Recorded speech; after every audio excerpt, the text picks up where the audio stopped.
Shalom, and welcome back to Bnei Noach Academy, Thoughts on the Torah. Please remember to hit the like button, to subscribe, and most importantly, to share this insight and inspiration with friends and family.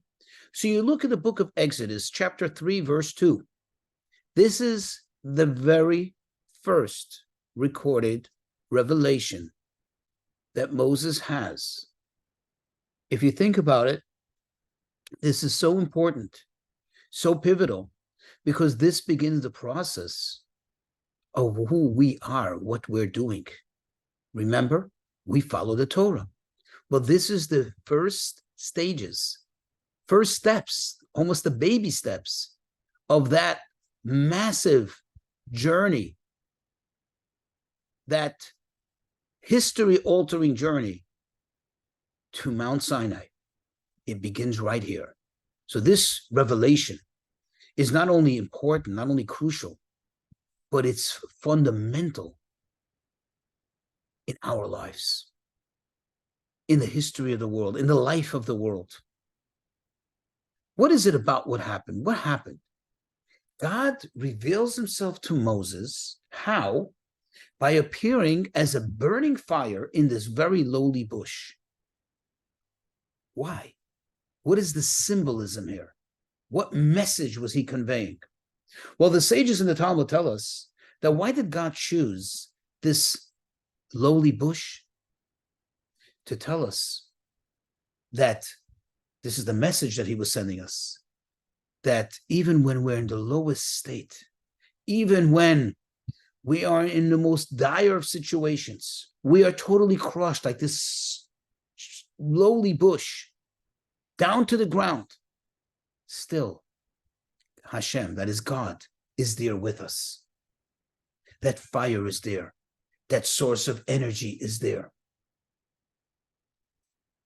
This is very, very important.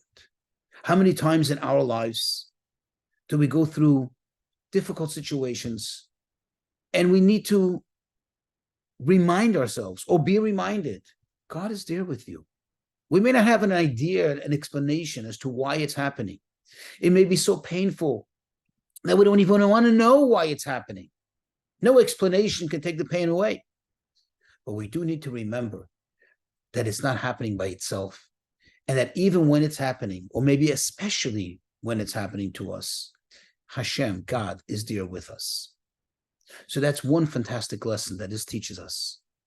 But another one it teaches us on a more positive note, because this explanation we just shared still involves some negativity. It is true, but it's only applied, so to speak, when negative things are happening. How about in the positive, in the utmost positive? What God was conveying, the message that he was conveying to Moses and thus to us, is if you want to be connected to that fire, to the source of godly energy, you need to be like a bush. You need to be humble. You need to be as if you're low to the ground.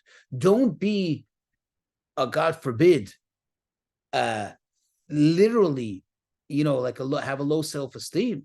That is not correct. That is not okay. You won't be able to function. But in your mindset, you need to be humble.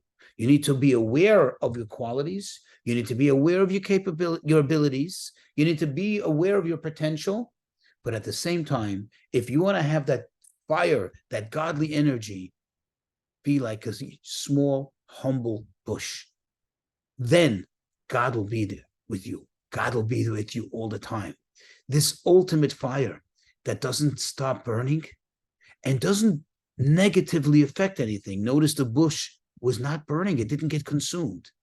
This is the ultimate source of energy, the ultimate fire, the true fire. If you want it, you have to be humble. Submit yourself to that energy.